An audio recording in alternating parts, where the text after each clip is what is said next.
years, who's a friend of mine. I never knew him to be violent. He has no history of violence. In fact, he's a very kind man who's always generous, sweet, and welcoming.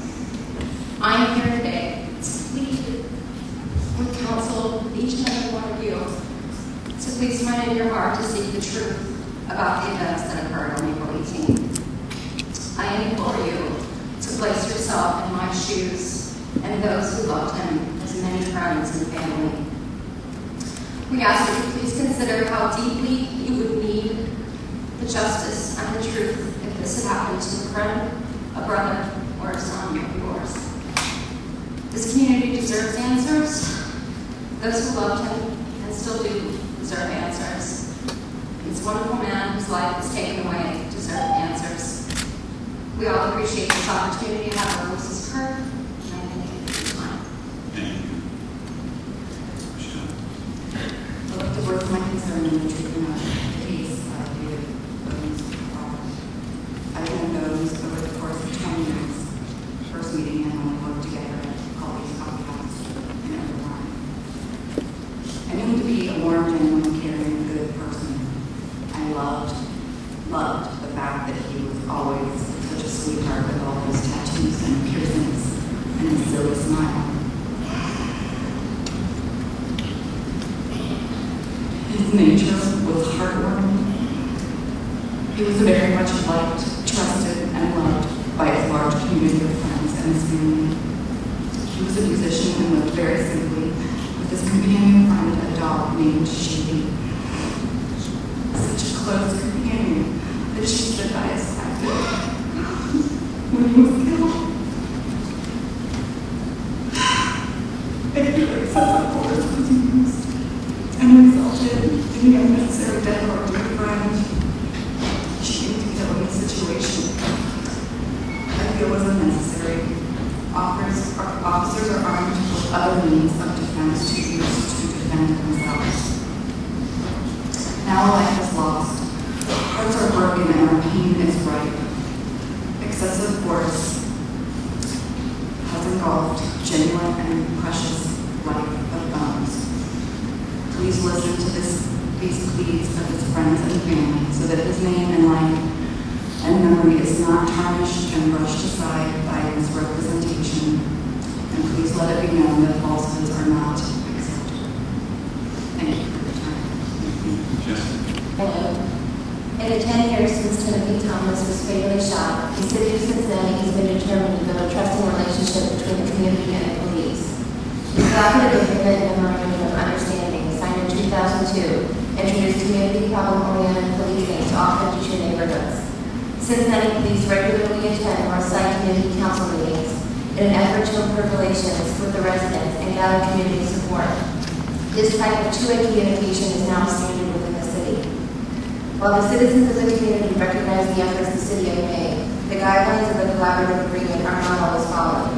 On April 18, 2011, David Paul Abear was fatally shot by police following a report of a cutting in Northside. Police officials have stated that Mr. Abear denied having a weapon and launched at officers with a knife, prompting Sergeant Andrew Mitchell to fire 2 shots through his chest, killing him instantly. Members of the community question the validity of all the allegations against Mr. Abear and whether or not the police used excessive force in this incident. Although it is recognized that the police are conducting an ongoing investigation, there has been a lack of communication with the citizens and the police. The community has been left with more questions than answers. In order to maintain a positive environment, the city must recognize the importance of communicating and building a trusting relationship with its citizens. The collaborative agreement was not only put in place to protect and inform the community. The police standards and policies outlined in the agreement, if enforced, would also provide evidence in the event that an officer is under investigation for an incident. To the best of our knowledge, many of the goals and policies outlined in the collaborative agreement and the police procedure manual were not executed on April 18th when David Abear was killed. The tragic death of David Abear is one of many cases that leaves the community questioning the actions of its police force. Regardless of the outcome of the investigation and the evidence that is presented, the relationship between the citizens and the police have been compromised. The job of a police officer is to protect and serve. David Abear received no protection on that fatal Monday morning.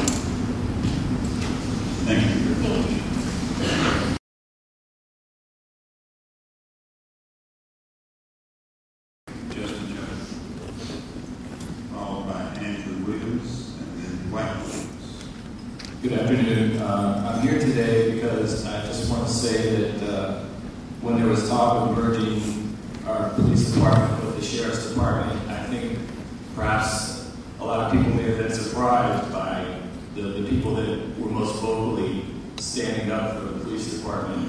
And the reason is because there was a lot of work done to try to improve police-community relations and to build the trust. And after the riots, we just had a decade go by, and there's been a lot of positive spin in the media about how far we've come. But the reality is that clearly we have a lot of work to do to build the trust. And this is where you all need to really show some leadership in difficult times.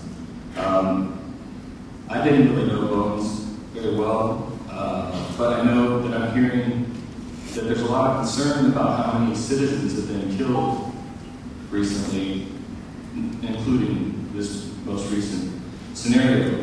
And I think that one of the things we have to do is try and learn from these issues and try and improve and continue to work to improve the relationship between the police and the community and to build the trust. And one of my concerns is, I read in the Inquirer that department policy concerning the tasers is worded very broadly. It seems to me that a policy that's very broad is a bad policy because, there are times where perhaps tasers are being used when they shouldn't be.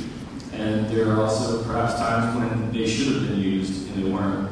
And I think that also this issue with the camera on the dash, it's concerning because this is one of the things that the city has done to improve these relationships and to build the trust and to make things more transparent. So I'm not sure what the procedure is, but I think that moving forward we need to have cameras and that'll prevent all these questions. Thank you very much. Andrew Wood.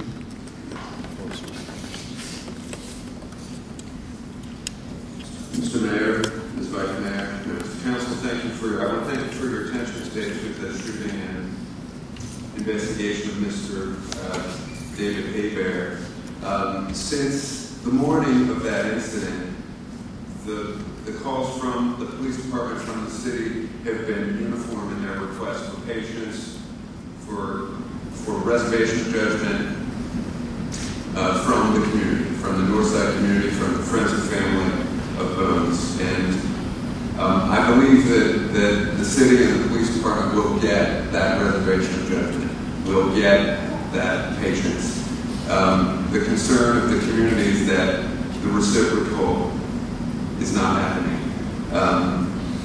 From that morning, the statements from the police department do not reflect a reservation of judgment, do not reflect a neutrality. They've reflected an uncompromising conviction of the correctness of police conduct in the city. And it has had the effect, it seems it's had the purpose, and I believe it's had the effect of shaping public opinion. It affects the credibility of the public eye of this shooting victim. And my request today is for this council to ensure the neutrality, the openness, and the effectiveness of the Cincinnati Police Department's criminal investigation, Cincinnati Police Department's internal investigation, and the Citizen Complaint Authority's investigation. Bones is innocent until he's proven guilty. Thank you. Thank you, Mr. Mayor, members of council.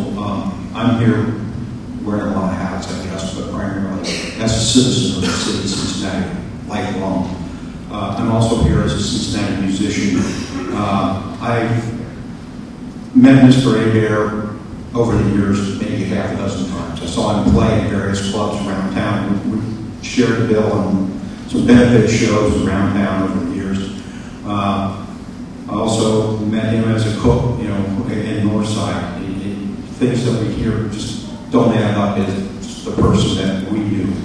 I'm also here as a proxy for my son, Dylan Ewing, who was a close friend of Mr. Hebert. Dylan is one of the people, the musicians in the creative class who left the city to live in New York City because it's, as he has said, a more welcoming environment.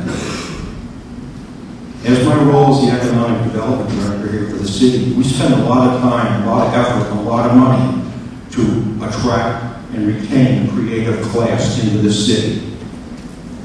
This is what they look like. This is who we are. If you haven't seen the photographs in the press of Mr. Adair, there are plenty of posters around here. He was a contributing member of that creative class. And there are a lot of questions. There are not many answers. That's why we do investigations. And all I ask is that we do this right.